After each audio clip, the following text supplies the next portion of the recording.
नमस्कार, मैं हूं अनुराग त्रिपाठी और आप देख रहे हैं न्यूज़ 7 हिंदी। सबसे बड़ी खबर है उत्तर प्रदेश से, जहां यूपी बीजेपी को नया बॉस मिल गया है। नए बॉस को लेकर के तमाम दिनों से जो तर्कस से तीर निकल रहे थे उनको शायद सही जगह लग गए हैं। नाम है पंकज चौधरी का, जिनको अब दिल्ली से बुलाया गया है और आज उनका नॉमिनेशन फाइल कराया गया है। हमारे साथ हैं न्यूज़ 7 हिंदी के एडिटर अनूप दुबे। उनसे पूछते हैं, अनूप भाई क्या हुआ है, कैसे ये नाम तय हो गया? क्योंकि तमाम लोग थे जो दावेदार थे, फिर अचानक पंकज चौधरी आगे कैसे निकल गए? देखिए, ये भारतीय जनता पार्टी जो है निश्चित रूप में जितने भी काम की है, क्योंकि आप जर्नलिज्म का एक लंबा अनुभव आपका है अनुराग भाई, वो चौंकाने वाले ही काम करते हैं। हम लोग इसके पहले जब खबर किए थे तो हम लोगों ने कई सारे कयास लगाए थे। उसमें दिनेश शर्मा थे, हरीश द्विवेदी थे और बहुत सारे नाम थे, पर उन सारे नाम को दरकिनार करते हुए केंद्र से ये कहा जाए, केंद्र से पंकज चौधरी आ रहे हैं। पंकज चौधरी अमित शाह के भी खास हैं, योगी आदित्यनाथ के भी खास हैं। राजनीतिक अगर अनुभव की बात करी जाए तो एक लंबा चौड़ा अनुभव है पंकज जी का। और पंकज जी मतलब संगठन के मजे हुए कार्यकर्ता कह सकते हैं आप उनको जी। जैसे आप बात कर रहे हैं, जैसे बीएल वर्मा का नाम चल रहा था, निरंजन ज्योति का नाम चल रहा था, ये नाम कैसे हट गए? क्योंकि जिस तरह से हम देखेंगे लोकसभा चुनाव जो 2024 का हुआ, पीडीए का जो फार्मूला था समाजवादी पार्टी का, तो कहीं ना कहीं वो समाजवादी पार्टी बीजेपी से कहीं आगे निकल गई थी। तो ये लगता है इस फार्मूले को कहीं ना कहीं मैनेज करने की कोशिश है। बिल्कुल, ये मैनेज करने की ही कोशिश है। और पंकज चौधरी और जो आप अन्य दो नाम आप लिए हैं, मुझे लगता है कि उसमें कहीं ना कहीं ऊपर पाया गया पंकज चौधरी को। क्योंकि अगर भारतीय जनता पार्टी किसी को किसी जगह पे बैठाती है तो उसकी सारे भविष्य को हमें लगता है वो देख लेती है। कुछ इसी टाइप का है पंकज चौधरी का भारतीय जनता पार्टी का उत्तर प्रदेश, मतलब हिंदुस्तान के सबसे बड़े राज्य का प्रदेश अध्यक्ष बनना, भाजपा का टीम कप्तान बनना, ये अपने आप में एक बड़ी बात है। अच्छा, महाराजगंज से 7 बार के सांसद हैं पंकज चौधरी, काफ़ी बड़ी तादाद में पकड़ रखते हैं। पूर्वांचल से ही आते हैं, पूर्वांचल जैसे गोरखपुर से अब सीएम आते हैं, हमारे योगी आदित्यनाथ आते हैं। अब अगर प्रदेश अध्यक्ष भी वहीं से है तो पूर्वांचल से, तो आपको लगता है दोनों मजबूत दावेदार जिस तरीके से आगे बढ़ेंगे तो आगे जो हमारे 2 चुनाव हैं, पंचायत चुनाव की बात कर लें या 2027 के चुनाव की बात कर लें, तो लगता है कि इन दोनों की जो तुकबंदी है या तालमेल है वो कहीं ना कहीं बीजेपी के लिए अब आगे का रास्ता खोलेगी? देखिए, मैं पंकज जी के अगर बारे में बताऊं तो पत्रकारिता से परे जाके बात करूं तो पंकज जी को मैं बचपन से देख रहा हूं। उन्होंने हमको ये कहिए बचपन से होके जवान होते तक देखा है। और कुछ इसी टाइप से महाराज जी से है, परम पूज्य योगी आदित्यनाथ जी हैं।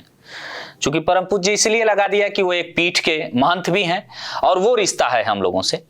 अब पत्रकारिता की बात करें तो योगी आदित्यनाथ और पंकज चौधरी बहुत ज्यादा की दूरी नहीं है अनुराग भाई। 45 से 50 किलोमीटर की दूरी है गोरखपुर से महाराजगंज की। और पंकज चौधरी ऐसा नहीं कि वो आज अचानक उभरे हैं। पंकज चौधरी एक मजे हुए कार्यकर्ता भारतीय जनता पार्टी की, ये कहिए कि वो एक आग में तपे तपाए हुए हैं। सभासद से और सांसद तक का जो सफर रहा है, आप चूंकि 24 घंटा में बहुत सारे लोग पंकज चौधरी को जाने होंगे, मगर मैं उस पंकज चौधरी को देख रहा हूं जो मैं बचपन था। और जब मैं आज 34-35 साल के होने के बाद पत्रकारिता का 10-12 साल हम लोगों ने कवर कर लिया है, तो उस पंकज चौधरी को अगर मैं देखूं तो पंकज चौधरी ने सभासद से लेकर सांसद तक, आप विश्वास करिए अनुराग भाई, वो एक ऐसा नहीं था कि उनके पास कोई पहले भी बहुत सारे उनके पास कारोबार रहे हैं, लाव लश्कर रहे हैं और अच्छे कारोबारी रहे। पंकज चौधरी अच्छे कारोबारी रहे हैं। मतलब आप मानिए कि पंकज जी का राहतरू एक बड़ा ब्रांड, आज भी है बड़ा ब्रांड, उसके वो चेयरपर्सन हैं। हालांकि उस राहतरू के ब्रांड को उनको बेटे देखते हैं। पंकज जी का पूर्वांचल ही नहीं, अपने आप में उत्तर प्रदेश में जो कहा गया है कुर्मी वोट, उस पर एक होल्ड है पंकज जी का। और खासकर अगर उनके रहन सहन की बात करें या कार्यकर्ताओं में ढलने की बात करें तो पंकज जी पूर्ण रूप से, मतलब आप ये समझिए कि पूर्वांचल की अगर बात करें तो मुझे लगता है कि पंकज जी बाय नेम सबको जानते हैं। तो काफी बड़ी बात आप बता रहे हैं कि सबको बाय नेम जानते हैं कि घर घर तक उनकी पकड़ है। तो जाहिर तौर पे अब दिखाई देता है जैसे कि अब समाजवादी पार्टी का जो पीडीए फार्मूला है, पिछड़ा, दलित, अल्पसंख्यक या बोले तो अगड़ा, तो इस फार्मूले में क्या सेंध लग पाएगी इस बार? लगा दी है। भारतीय जनता पार्टी ने पंकज चौधरी को प्रदेश अध्यक्ष बना के ये सेंध लगा दिया।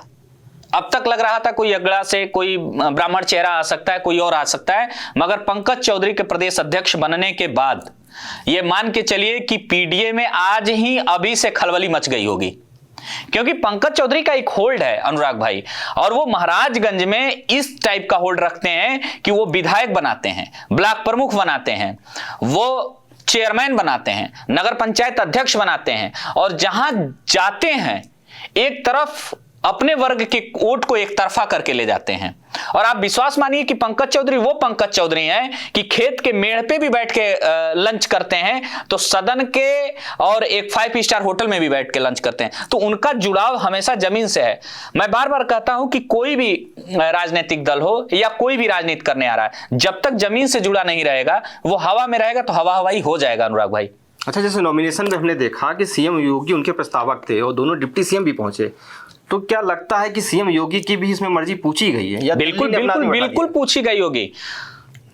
उत्तर प्रदेश के मुख्यमंत्री के देखिए मीडिया ने भी चलाया, हम लोग भी जब सुबह से काम कर रहे हैं तो आप देख रहे हैं इसमें स्पष्ट तौर पे कहा गया अमित शाह और योगी आदित्यनाथ के सबसे खास दिल्ली से भर रहे उड़ान। ये हम लोगों ने कहा। पंकज जी अमित शाह के भी बहुत करीबी हैं, नरेंद्र मोदी जी के बहुत करीबी हैं, और योगी आदित्यनाथ जी के बहुत करीबी हैं, और संगठन को बहुत मतलब मजे हुए प्लेयर हैं पंकज चौधरी जी। अच्छा ये बताइए, ये आपको थोड़ा सरप्राइज नहीं लगता कि अचानक पंकज चौधरी का नाम आया और आने के बाद वो धड़ाधड़ जिस तरह से नॉमिनेशन के लिए आ गया? आप विश्वास मानिए, मैं 24 घंटा पहले जब मीडिया में बात आई थी तो मैंने व्यक्तिगत उनको फोन किया था।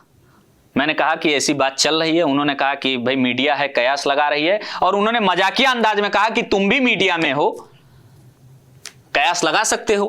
पर हां, उनके तरफ से मैं इशारे को ये जरूर समझ गया था कि ये निश्चित रूप में पर्चा तो दाखिल करेंगे। अब अध्यक्ष कौन होगा, कितने, तो अब हमें लग रहा है कि पर्चा दाखिल केवल पंकज जी ने किया है, बाकी किसी ने किया भी नहीं है। तो फिर अब ये माना जाए कि उत्तर प्रदेश के प्रदेश अध्यक्ष पंकज चौधरी लगभग हो चुके हैं अनुराग भाई। अच्छा, जैसे सबसे बड़ी बात है कि कुछ ऐसा तो नहीं है कि दिल्ली का आदमी अब यूपी में बैठा दिया गया है कि दिल्ली से ही नहीं, दिल्ली का आदमी नहीं, पूर्वांचल का व्यक्ति। मैं बार बार कह रहा हूं, आजादी के बाद आप देखिए, आजादी के बाद 8 साल किसी ने 8.5 साल पूर्ण किया तो योगी आदित्यनाथ जी ने किया और बखूबी सरकार को चलाया, तो वो भी पूर्वांचल से ही हैं। पूर्वांचल से प्रदेश अध्यक्ष इसके पहले भी रहे हैं।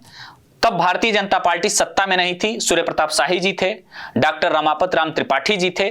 उस समय इन लोगों ने संघर्ष किया, और उस संघर्ष के बदौलत ये कह लीजिए कि अगर क्रिकेट की भाषा में अगर हम समझाएं तो सौरभ गांगुली ने टीम को तैयार किया और महेंद्र सिंह धोनी ने 2011 का वर्ल्ड कप जिताया। उसी टाइप से जो पुराने लोग रहे उन लोगों ने तैयार किया। मुरली मनोहर जोशी ने, सूर्य प्रताप शाही ने, डॉक्टर रमापत राम त्रिपाठी ने, कलराज मिश्रा जी ने, इन लोगों ने तैयार करके दिया। अब आज देखिए सत्ता, मतलब भारतीय जनता पार्टी को लग ही नहीं रहा है कि उत्तर प्रदेश में कोई हराने वाला है। अच्छा ये बताइए, जैसे पंकज चौधरी हैं, संगठन में उनके लिए क्या चैलेंजेस हैं और क्या देखते हैं कि किस तरीके का उनका रोड मैप रहेगा? तीन चीजों के उनके चैलेंजेस रहेंगे। कुछ तो आपसी जो गुटबाजी होगी, क्योंकि जब कोई नया प्रदेश अध्यक्ष होता है तो उनके कई सारे अगल बगल नए सिपा सलाहकार आ जाते हैं जो कान भरने वाले होते हैं कि ये ऐसे, वो ऐसे, ये ऐसे। दूसरा, उनको इसमें सामंजस्य बैठाना पड़ेगा, और संगठन को लेके कैसे 2027 पार करना है इसमें सामंजस्य। और दूसरा, सरकार और संगठन में, चूंकि सरकार भी भारतीय जनता पार्टी की है और ये प्रदेश अध्यक्ष हैं भारतीय जनता पार्टी की, तो ये दोनों सरकार और संगठन में भी बहुत सामंजस्य बैठा के और सब लोगों को एक साथ लेके चलने की सबसे बड़ी चुनौती पंकज चौधरी के पास होगी। अच्छा, जैसे पंकज चौधरी आ गए हैं, अब जैसे कि अब नाम बिल्कुल तय ही माना जा रहा है, क्योंकि और कोई प्रस्तावक या किस तरह का कोई दावेदार कोई दिखाई नहीं दे रहा है दूर दूर तक। समाजवादी पार्टी के खेमे में जो खलबली मची हुई है, तो समाजवादी पार्टी के लिए क्या मैसेज जा रहा है? पंकज चौधरी के अगर नया ये प्रदेश अध्यक्ष बनते हैं तो क्या चैलेंज, ये चैलेंज क्या, मतलब मैसेज क्या है उनके लिए? देखिए, अगर पंकज जी प्रदेश अध्यक्ष बनते हैं, अगर क्या आप बन ही गए हैं लगभग, तो अब चैलेंजेस क्या है? देखिए, कुर्मी वोट जो है और एक पिछड़ा वर्ग, हम लोग 4-5 दिन से जब खबर कर रहे थे तो ये माना जा रहा था कि कोई पिछड़ा ही होगा। 2 नाम केवल चर्चा में थे, हरीश द्विवेदी और दिनेश शर्मा। अगर इन 2 को दरकिनार करिए तो पिछड़ा शुरू से चल रहा था भारतीय जनता पार्टी में, कोई पिछड़ा ही प्रदेश अध्यक्ष होगा। तो अब पिछड़े प्रदेश अध्यक्ष में पिछड़े का काट समाजवादी पार्टी क्या निकालती है, ये समाजवादी पार्टी के लोग निश्चित रूप में विचार करेंगे। मगर मुझे ये लगता है कि जैसे केशव प्रसाद मौर्य के समय सत्ता में, लक्ष्मीकांत वाजपेयी के समय सत्ता में, वैसे 2027 में प्रचंड बहुमत में भारतीय जनता पार्टी की सरकार होगी पंकज चौधरी जी के नेतृत्व में। अनुराग भाई, तो बिल्कुल अनूप भाई, जैसा कि साफ तौर पे दिखाई दे रहा है कि पंकज चौधरी ने नॉमिनेशन कर दिया है और पूरा बीजेपी का कुनबा उनके साथ खड़ा दिखाई दिया। तो पंकज चौधरी को आगे लाने के लिए पूरे बीजेपी एकमत दिखाई दे रहा है। और जब अगर पंकज चौधरी आ जाएंगे प्रदेश अध्यक्ष के तौर पर, जब सबके सामने होंगे, तो क्या खलबली मचती है समाजवादी पार्टी में और बाकी जो विरोधी है वो क्या नई रणनीति तैयार करते हैं, इस पर रहेगी हमारी नजर। तब तक बने रहिए न्यूज़ 7 हिंदी के साथ। नमस्कार।